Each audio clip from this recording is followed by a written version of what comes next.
Hola, en este video vamos a hablar de la primera ley de Newton.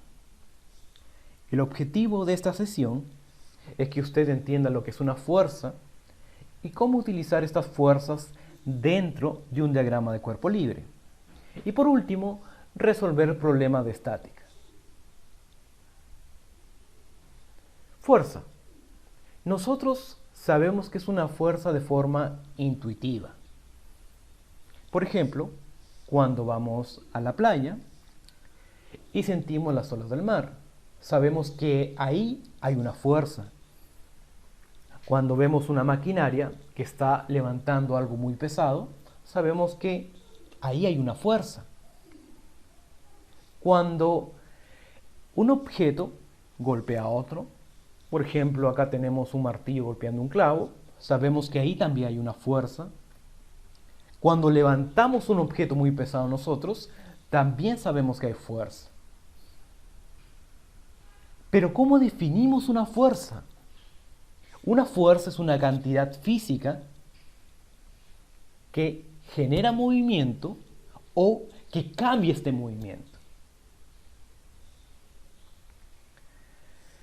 Ahora, las fuerzas pueden aparecer cuando hay un contacto, como en este caso, una persona está empujando un bloque, hay un contacto directo, aparece una fuerza. Pero no solamente ahí. Las fuerzas no necesariamente necesitan un contacto directo, como en este caso. La fuerza aparece a través de este cable, a través de una fuerza de tensión. Además, la gravedad también. La gravedad no necesita un medio de interacción para aparecer. Tipos de fuerza. La primera que nos interesa, que sería la fuerza normal. ¿Cuándo aparece una fuerza normal? Tenemos un objeto que está en contacto con una superficie. Siempre que hay una interacción entre un objeto y una superficie, automáticamente hay una fuerza normal. Pero es importante notar esto, que la fuerza normal siempre tiene un ángulo de 90 grados con respecto a la superficie, sin importar si la superficie está inclinada o no, como vemos en este caso. En este caso la superficie está inclinada, tenemos este objeto y la fuerza normal nuevamente tiene un ángulo de 90 grados con la superficie. Fuerza de fricción. ¿Cuándo aparece una fuerza de fricción? Cuando hay una superficie rugosa. Pero además tiene que haber la posibilidad de movimiento. ¿A qué me refiero con esto? Cuando usted trata de mover un bloque sobre una superficie rugosa, aparece la fuerza de rozamiento que se opone a ese movimiento. Vimos que este bloque se mueve en esa dirección y la fuerza de rozamiento se está oponiendo a ese movimiento. ¿Qué valor tiene? Matemáticamente, la fuerza de rozamiento es igual a esta constante mu, que es el coeficiente de rozamiento multiplicado por la fuerza normal. Luego tenemos la fuerza de tensión. La fuerza de tensión aparece cuando hay un cable, una cadena, ese tipo de objetos. Pero es importante notar también qué dirección tiene. La fuerza de tensión siempre sale del objeto. Es importante, parece algo muy simple, pero a la hora de hacer nuestro diagrama de cuerpo libre va a ser muy útil recordar esto. La fuerza de tensión sale del objeto de interés. Y por último el peso. Tenemos acá el peso entonces, donde siempre tiene esa dirección. Obviamente los objetos están cayendo hacia abajo debido a la fuerza de gravedad. Por eso es que tiene esta dirección. ¿De qué depende este peso? Obviamente de la masa y de la gravedad, que depende del planeta. Para nuestro caso, para la Tierra es 9.8.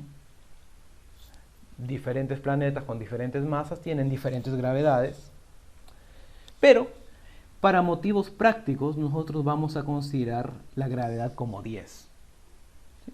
Eso es solamente por motivos prácticos para facilitar el cálculo. Diagrama de cuerpo libre. ¿A qué me refiero con un diagrama de cuerpo libre? En este caso tenemos un sistema. Hay un soporte, hay una cuerda, hay una masa m. Aparentemente este sistema es un poco complejo, pero yo puedo ir restándole algunas cosas para hacerlo mucho más sencillo. Solamente me interesa a mí las fuerzas que están actuando, lo demás puedo sacarlo del esquema. Veamos, ¿qué tengo acá? Tengo una cuerda, una fuerza de tensión, eso tiene masa, por lo tanto hay un peso, dos fuerzas únicamente. Entonces ya sé esto, podré olvidarme del soporte. El soporte es solamente para orientarnos. Considero la tensión de la cuerda y el peso, y me olvido además del volumen de este objeto. El volumen puede generar otra cantidad física que se llama torque, lo vamos a ver más adelante. Por ahora consideramos que el objeto es puntual. Entonces, el diagrama de cuerpo libre se reduce únicamente a esto. Entonces, un sistema que aparentemente es complejo se vuelve algo muy sencillo. Siguiente ejemplo, tenemos un auto que está sujeto por una cadena sobre un plano inclinado. ¿Qué fuerzas actúan? Obviamente el peso. Tiene una cierta masa, entonces hay peso. La fuerza normal está en contacto con una superficie y además hay una tensión debido a esta cadena que está apareciendo. Tres fuerzas entonces.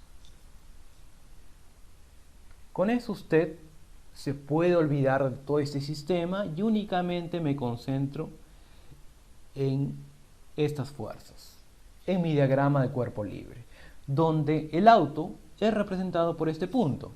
Todo el volumen de ese objeto se comprime y es representado por esto. Leyes de Newton. Primera ley de Newton. ¿Qué nos dice la primera ley de Newton?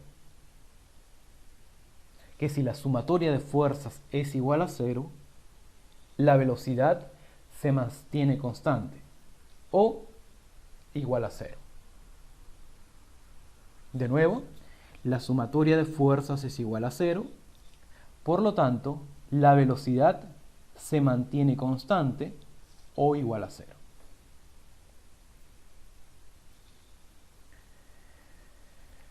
Ahora, al ser una cantidad vectorial, vamos a tener un eje X y un eje Y. Estas fuerzas tenemos que estudiarlas de forma independiente para poder obtener nuestros resultados. Veamos un primer ejemplo. Acá tenemos un bloque que tiene una masa de 10 kilogramos y una fuerza externa de 10 newtons. Puede ser una persona que está arrastrando este objeto. ¿Qué debemos hacer en primer lugar para este tipo de problemas? Lo más importante es nuestro diagrama de cuerpo libre, pero además hay otra cosa muy importante, el sistema de referencia. Comienzo por ahí, con mi sistema de referencia. Dentro de este sistema de referencia voy a ubicar las respectivas fuerzas. Tenemos la fuerza normal, obviamente está en contacto con una superficie. El peso, que si considero la gravedad como 10, únicamente lo multiplico este valor por 10 y tengo 100 newton. Y la fuerza de rozamiento. Estamos considerando una superficie rugosa. Entonces, analicemos en el eje X. Sabemos que la sumatoria de fuerzas va a ser igual a 0. Primera ley de Newton. Acá además me dice que hay una velocidad constante, entonces puedo aplicar la primera ley de Newton. Entonces, ¿qué tenemos acá? La fuerza F, que sería 30 newton, lo escribo acá, Pero dentro del eje X también está la fuerza de rozamiento. Y acá aparece un signo negativo. ¿Por qué aparece un signo negativo? Por el sistema de referencia que estoy escogiendo. Fuerza F, los 30, tiene signo positivo, coincide con el eje X positivo, pero esta fuerza de rozamiento se está oponiendo. Por eso tiene un signo negativo. Sabemos que esto es igual a 0, por lo tanto usted despeja y encuentra que la fuerza de rozamiento son 30 newton. Vamos al otro eje, al eje Y. ¿Qué fuerzas hay en el eje Y? Tenemos la fuerza normal y además el peso. La fuerza normal coincide con mi sistema de referencia y el peso es contrario a mi sistema de referencia, por eso tiene un signo negativo. Esto es igual a 0, por lo tanto la fuerza normal es igual a 100 newton. Pero a mí, ¿qué me piden? A mí me pedían el coeficiente de rozamiento cinético. Entonces, aplico esta definición, la fuerza de rozamiento es igual al coeficiente multiplicado por la fuerza normal. Usted despeje entonces el coeficiente y encuentra que el coeficiente es 0.3. El coeficiente no tiene unidades, justamente por eso coeficiente. Bien, entonces hasta aquí, genial. Ya pudimos trabajar de forma normal. Pero hay veces que la fuerza no necesariamente coincide con nuestro sistema de referencia. Vemos en este caso. Acá me pide obtener los componentes horizontales y verticales de la fuerza, o sea, el eje X y el eje Y. Como una primera aproximación, yo considero ese sistema de referencia, lo usual. Entonces, ¿qué tengo que hacer? Acá tengo esta fuerza, utilizo un triángulo, descompongo esas fuerzas, donde esto obviamente es seno de 45, 10 seno de 45, 10 coseno de 45. Ya hemos visto cómo descomponer vectores, justamente la fuerza es una cantidad vectorial. La fuerza en el eje X es 7.1, tiene un valor positivo, coincide con el eje X, pero la otra fuerza es al revés del eje Y. Por eso se le está agregando un signo negativo. Bien, como pueden ver, este método de trabajo es muy sencillo, pero habría una forma mucho más sencilla todavía. ¿Qué pasa si yo hubiera escogido este sistema de referencia? Eje X y eje Y. Es directo la descomposición. Yo puedo decir la fuerza en el eje X son los 10 newton, toda la fuerza está en el eje X y en el eje Y no hay nada. No tendría que hacer más procesos.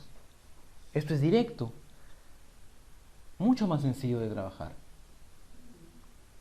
Entonces, cuando trabajemos con las leyes de Newton y cuando usemos nuestros diagramas de cuerpo libre, lo importante es trabajar la menor cantidad.